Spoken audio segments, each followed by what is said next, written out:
In the last few years, we've actually been doing a lot of work outside. So, so in a way, environments are our studio.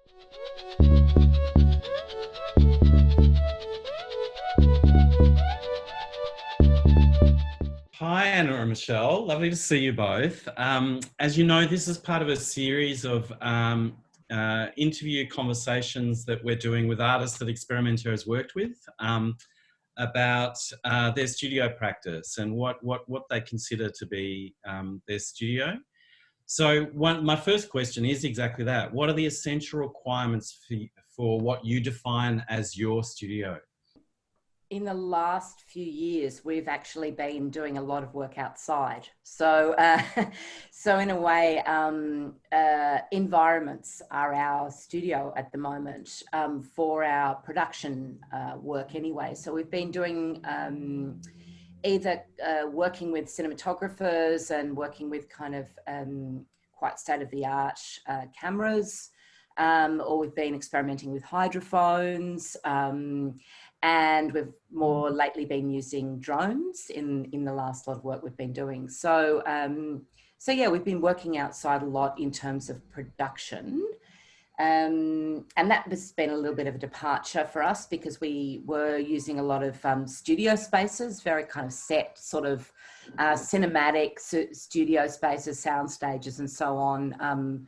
In our sort of work around 2010, 12, 13, 14, that kind of thing. I mean, there was one, I suppose, other example that comes to mind in that when we were making a work in 2014, ÉVASION, which, involved working with an escape artist, and he was, trying to escape from the what do you call those things? A straitjacket. Straitjacket, that's it, yes.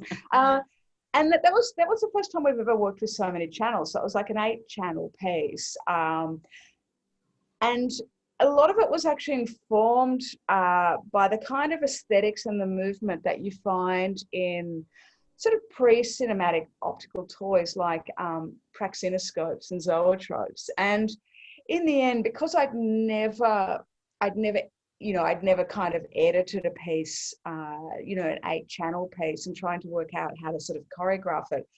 I actually ended up referring back to these toys constantly as a way of sort of challenging, kind of 21st century digital media kind of editing approaches. And so I would go back and I would look at how with these toys you can completely control your sort of forward and reverse, and really kind of disrupt this sort of fluidity of kind of a forward movement and progression, and that it was a really big kind of turning point for us in terms of all of our more recent works, because it's kind of opened us up to thinking that we don't have to work with that kind of linearity that came with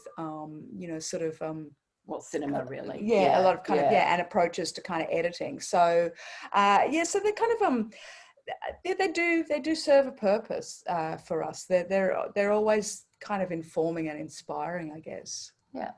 Yeah. And you've touched on this, but have the requirements changed as you've developed your practice? You've talked, I'm conscious that you've talked a bit about post-production, and I guess as desktop laptops have become, ever more powerful, the scale of the kind of equipment that you're probably dealing with has changed dramatically. Is that true? Like, can you pretty much do everything now on a laptop, whereas maybe 20 years ago you couldn't have? I mean, we still don't tend to use laptops for production, interestingly. I mean, I find that we've always felt that up until just the last few years, we always felt like there's been a lag and a compromise with particularly artists who, one of the things that we want to do is work with kind of, full screen, high resolution moving image, but often actually at points trying to make that kind of responsive environments. And up until really the last 10 years, that was just not that doable. And tell me, in terms of your collaborative, creative practice, do you collaborate together on everything, or do you have spheres of How does that People work? people, yeah. And People do always we ask start? that. It's a good question. I mean, we, I guess the kind of really major part of the collaboration is the kind of all the sort of pre-production, the ideas and the concepts and the kind of design of the thing and what we want the field to be and what we want the work to be in the end. I mean, we spend, and that is often a year in process. It takes a long time. We germinate on things. We're not a big output kind of team. We like to work on works for a long period of time. And that's the most enjoyable part of the work, that part of the collaboration as well. And then we sort of split depending on what the next set of requirements are. I mean, we'll often be in a production space outside together, doing field recording and cinematography at the same time, and sort of working off each other with that. And then in the post-production stage, it's very much, Michelle's very much doing the visual part, I'm very much doing the sound part. But then sometimes there's other elements that have to come together, like if there's an interactivity or some kind of responsive elements or whatever, then we'll have to be working together on that. And tell me, what work are you thinking, you know, you're developing now and hoping to realise sort of in 2021, which we've almost We've started to move from the work that, you know, that really began with what we did with Experimenta, around kind of using water as a way of sort of sensing and feeling and having these really kind of embodied sort of experiences. And we sort of progressed through that into the work Anna mentioned, whole, which sort of, you know, progressed those ideas. But we've sort of moved now from a kind of, I guess, what you call maybe a subjectivity and about, you know, how is it that I feel or what is it that you have had a feeling.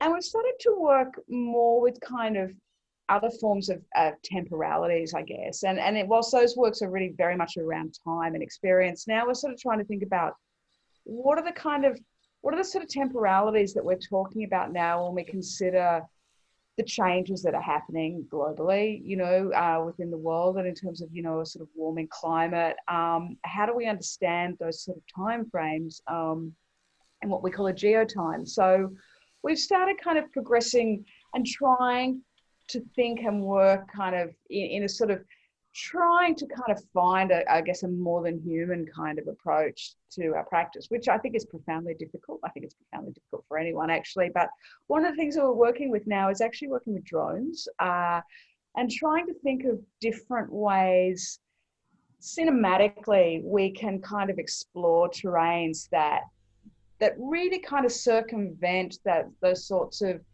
grand aesthetic God's eye sort of, you know, positions. And there's the positions that we see a lot with kind of global warming, where it's always the kind of the mega shots over the Arctic and stuff like that. You know, it's like, and it kind of takes that, you know, those sorts of shots take that aesthetic just, I think, questionably too far. And so we're working very much kind of closer to hugging terrains, whether they're just above water or just below, you know, so we'll start working with underwater drones as well. And sort of, again, you know, the way that we work with kind of movement and different sort of time scales and tempos in our work, you know, those sort of extreme slow motion and so forth. I mean, they're sort of all parts, the elements of our work, but we're kind of working, I guess, a bit differently this time around. And it's still very much kind of in production, but it's, you know, at the moment, it's kind of called ecologies of duration, and there'll be like 20, 30 different ecologies, I guess, that we're sort of exploring, and the kind of the changes that are actually happening and, you know, that we're recording together. One thing we'll be doing is using a lot of the data that the drone picks up and sonifying that data, and trying to, find a way to sort of, instead of the drone simply kind of imaging the earth from above, trying to find ways that the drone can actually sort of almost like touch the terrain. Yeah. So trying to give a kind of a tactility to the image as well. It's hard because, you know, drones are not built for that, but hey, that's what media artists do. I really look forward to seeing, you know, the outcomes of that creative process. And thank you so much for your time today, both of you. Thanks so much, Jonathan. Yes. Always lovely to work with Experimenta. Absolutely. Thanks, Jonathan.